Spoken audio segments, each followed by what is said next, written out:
Hi, this is Steve Rigolosi, aka Editorial Dude, and I am back with another video.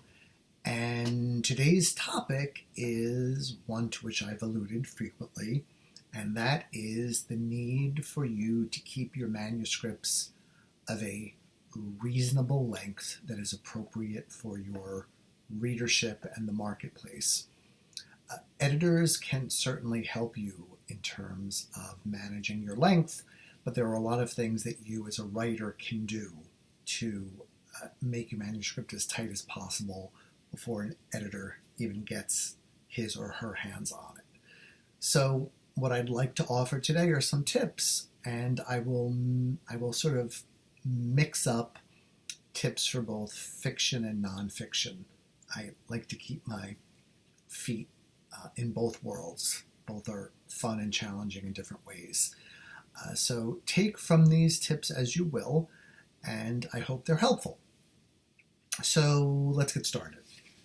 So the first thing, if you're writing a fiction, that will help you greatly decrease your page and word count is eliminating backstory. What is backstory? You all know it is the character's past, what's happened to the protagonist or some other character in the past. And all too often, the first couple of chapters end up being an information dump about everything that's happened to that character up to the point where the story is starting. That's bad. That's really bad. Nobody likes backstory in the first couple of chapters for several reasons. First is your story has to start in medias res, right? In the middle of things. And from the moment the book begins, you've got to propel your reader forward. You don't propel someone forward by pulling them backwards into the past. I've even seen manuscripts where not only do we learn about the events of the character's past, we get a whole psychological profile of that character in the first chapter or two, explaining why he has a fear of meatloaf, or she refuses to live in Colorado, or anything like that. Take your pick. The first couple of chapters are not the place to do this, and in fact, no chapter is really the place to dump backstory. Backstory has to be parceled out bit by bit, piece by piece throughout the book. Sometimes it's okay to have a paragraph, a page. You've got to be careful with that. It is an acquired skill. But in the meantime, look at your first few chapters and be brutal about pulling out the backstory and focusing on the here and now and the story that you have begun. And you'll not only make the manuscript much more readable and much more exciting, you'll also decrease your word count and your page count, which, as you know, I'm always opining is a very good thing. Area number two, where you can cut back much more than you probably realize, is with dialogue. So a lot of times dialogue becomes noise that doesn't really add anything to the plot or to the exposition, right? Because nonfiction can have dialogue just as easily as fiction can. Talking about minutia, going over details that have already happened, it's redundant and or boring. So dialogue should really only take place to move the story forward. Good dialogue is excellent and really gives a sense of a character and how that person expresses himself or herself. So dialogue can be very revealing. And, if you're writing, let's say, a mystery where someone's going around looking for information, you're going to get some of that information by interviewing people. The detective is going to ring someone's doorbell and ask them questions and get some information that way. But there are also a lot of other really good and effective ways to reveal information. And so think about other more provocative ways to reveal information rather than in dialogue, or rather than exclusively in dialogue, which becomes like reading a professor's lecture notes. I recently went back to a series that I had read a long time ago now, probably in the 80s. And I really liked those books at the time. But then, life goes on and I kind of lost track of that author. And then I saw one of his later books in a used bookshop. And I thought, oh, this will be a good trip down memory lane. So I read it and I was sort of shocked by the exegesis type quality of the dialogue. I mean, some chapters were almost all dialogue, and it was like reading a textbook. I think in life, people don't really want to spend time around others who lecture them or get up on a soapbox and then provide an information dump. Except if you're in a classroom, of course, and even the best teachers are more Socratic in their method, at least I think. This book was not particularly good. I was disappointed. And a large part of it was because there was way too much dialogue that didn't do anything except read like an encyclopedia entry. Another area for cutting is an introduction.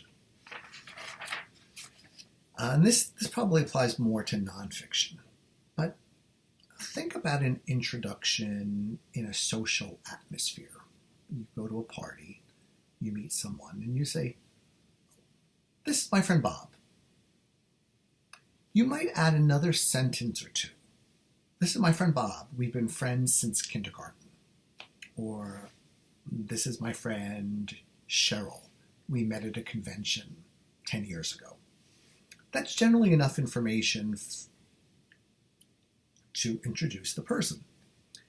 Think about the introduction to your book being a fast, easy to read, provocative overview of what you're going to do.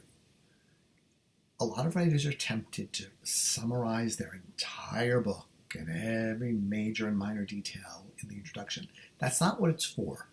The introduction is to whet the reader's appetite, to contextualize the discussion, and to leave the reader wanting more, to say, wow, there have been all these juicy tidbits thrown at me, and by reading this book, I'm going to get to learn more about all of these interesting topics. So let's have at it. Let me get to chapter 1 immediately because I want to know more. Think of it as, have you ever gotten those annoying ads for magazines that say something like, oh, the 6 ways to make your skin look healthier? See page 26. They're trying to get you to buy a book by telling you all the good things that are in it, but they don't actually tell you what those skincare techniques are.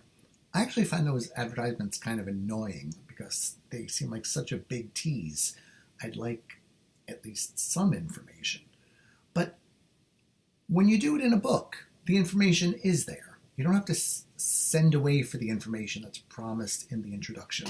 It will be there within the pages of the book.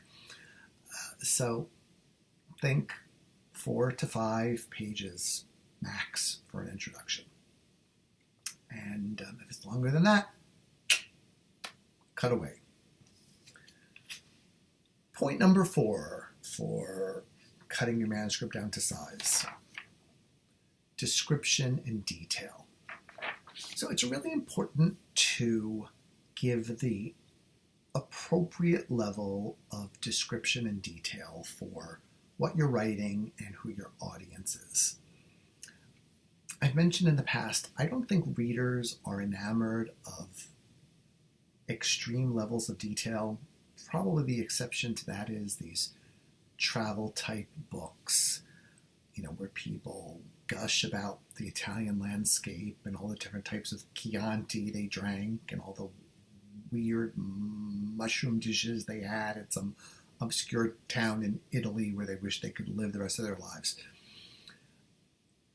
Other than that, you're well served by keeping your descriptions tight and not overdoing them. A few sentences, paragraph, set the scene, leave something to the reader's imagination. A lot of fiction coaches will say you shouldn't describe your protagonist in too much detail because you want your readers to be able to bring their own visualizations to the way the character looks. So you can often sketch the protagonist in sort of very basic terms and let readers fill in the details, and readers like that. If you're writing nonfiction for a popular audience, you've got to make sure you don't get into the weeds too deeply. I mean, that is really where you lose people. A lot of readers are looking for an overview, a basic understanding. If you're explaining scientific processes,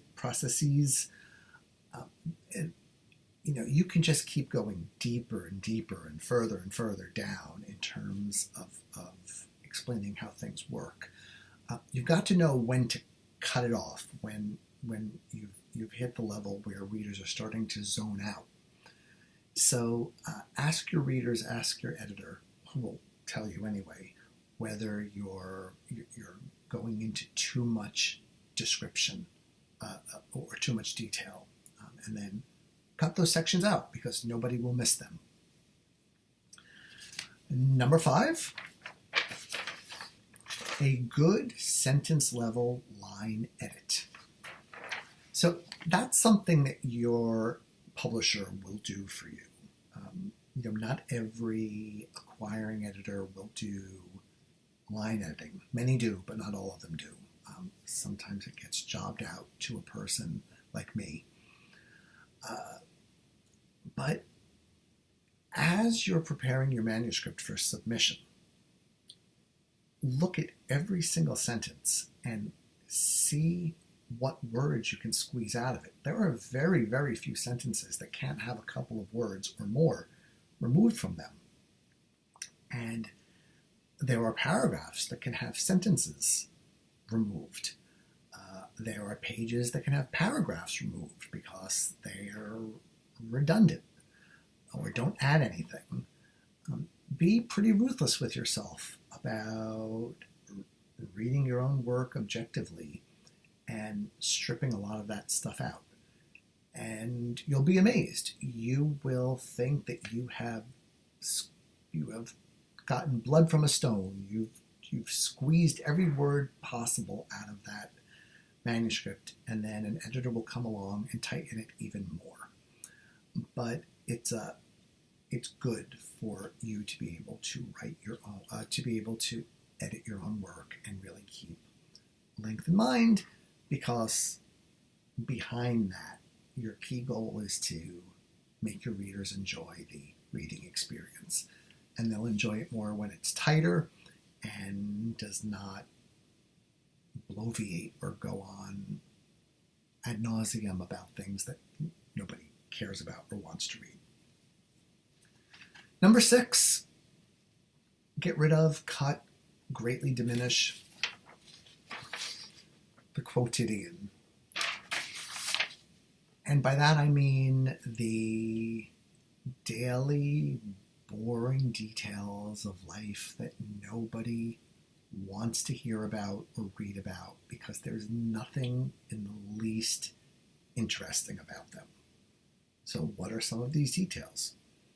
Do we need to hear about the protagonist brushing her teeth, combing her hair, taking a shower, putting on her slippers, brushing the dog? The list goes on and on. You get what I'm talking about. You know, sometimes it's necessary, but very often it isn't. Because it really doesn't add anything. If anything, it makes your protagonist, who you want your readers to find really interesting, makes the person seem like a workaday schmo, like the rest of us, that that doesn't have better things to do. I mean, if you're an intergalactic traveler exploring new worlds, do we really want to hear about you flossing your teeth in the morning? Probably not.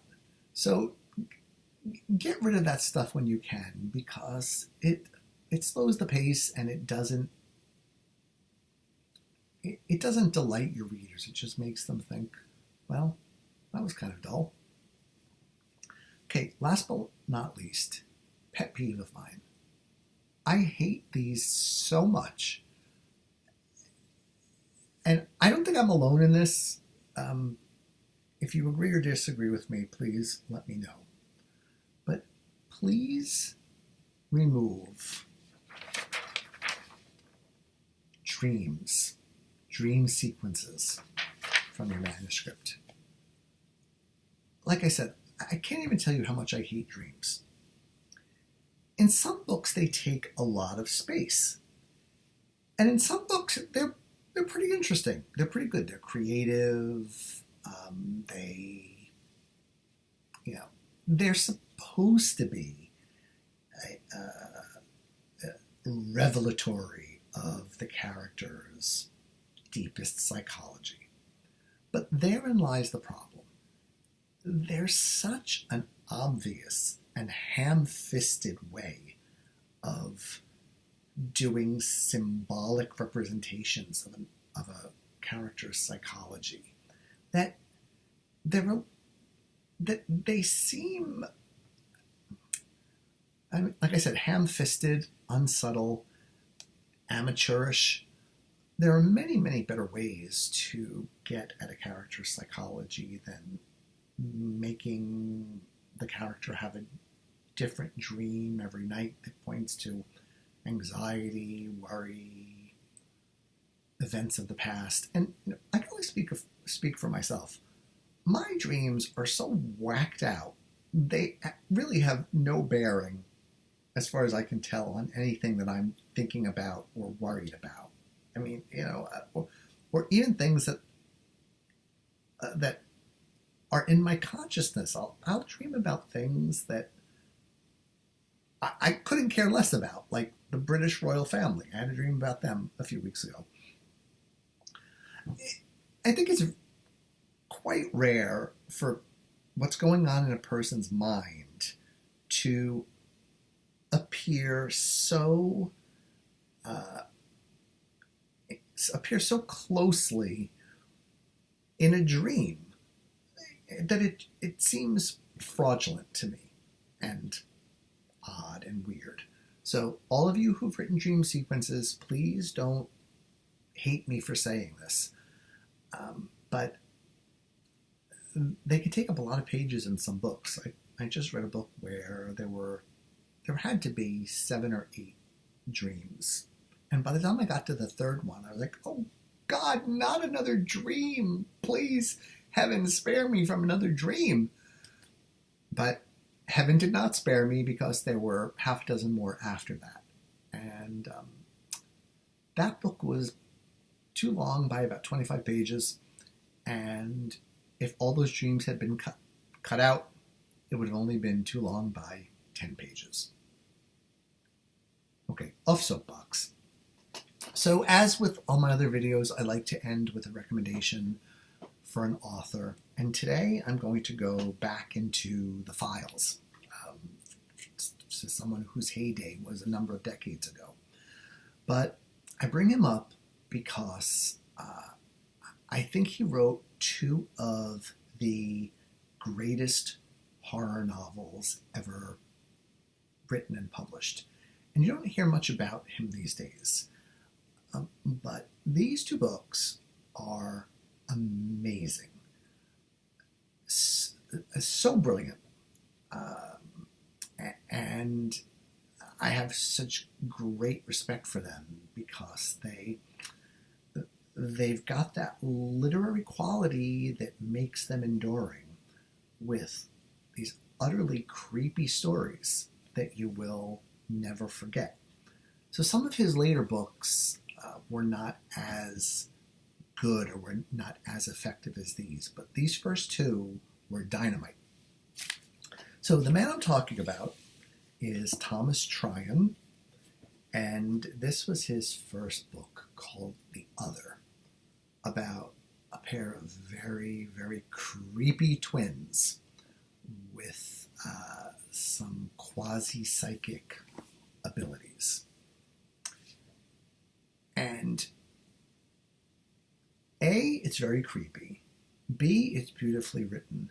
C, the ending will make you gasp in shock and horror. I mean, everybody has been talking for the last 5 years about Gone Girl and the twist in Gone Girl, which is admittedly superb. But the twist at the end of The Other is epic. Epic. It is at the level of the Gone Girl twist.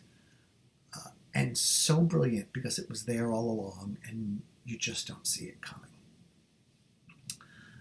So for anyone who wants to write psychological horror or read psychological horror that will stick to your ribs, that you'll never forget, you have to read The Other. I also love the cover. This is a first edition.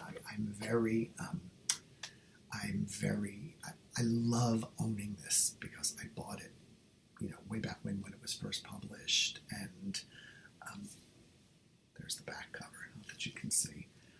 But the quality of the cover is representative of what's in the pages. Amazing book. So just when you think Thomas Tryon could not write a book any better than The Other, out comes his second novel, this one right here called Harvest Home.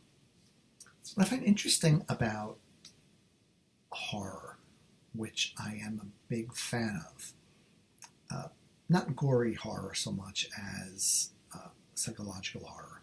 So a lot of it is set in New England. Very interesting. I wonder why that is. Harvest Home is set in Connecticut. And I don't want to give away too many details. It follows a very traditional structure of strangers come to town. Odd things are happening in that town, and the strangers become affected. Again, Tryon delivers a plot that gradually reveals more and more of the horror of Harvest Home, and ends with an ending and a twist that will make you gasp. I mean, I know I did. And the brilliance again is that all the pipe has been laid, for that ending. You could possibly have seen it coming if you weren't so involved in the writing and the story and trying to figure out what the hell is happening. So for those looking for superb psychological horror fiction, I recommend these two books by Thomas Tryon. They are classics, and I'm just sort of sorry, and I feel disappointed when I see lists of, the top 10 best horror books. There are often books on those lists that none of us would disagree with, like The Haunting of Hill House by Shirley Jackson. But Thomas Tryon's books are often not on there, and I'm hoping with this video to rectify that situation, because these books should be required reading in that genre. Okay, so that's what I've got for you all today. I'll be back again sometime when I think of another topic, or when you guys write to me and ask me to speak on a certain topic that I feel like I could talk about without making a fool of myself. So that's it for now. Remember, no dream sequences, please. You will make a lot of people very happy. And keep those manuscripts tight. Tight. Remember, nothing better than a tight book. Okay, have a good one. Bye.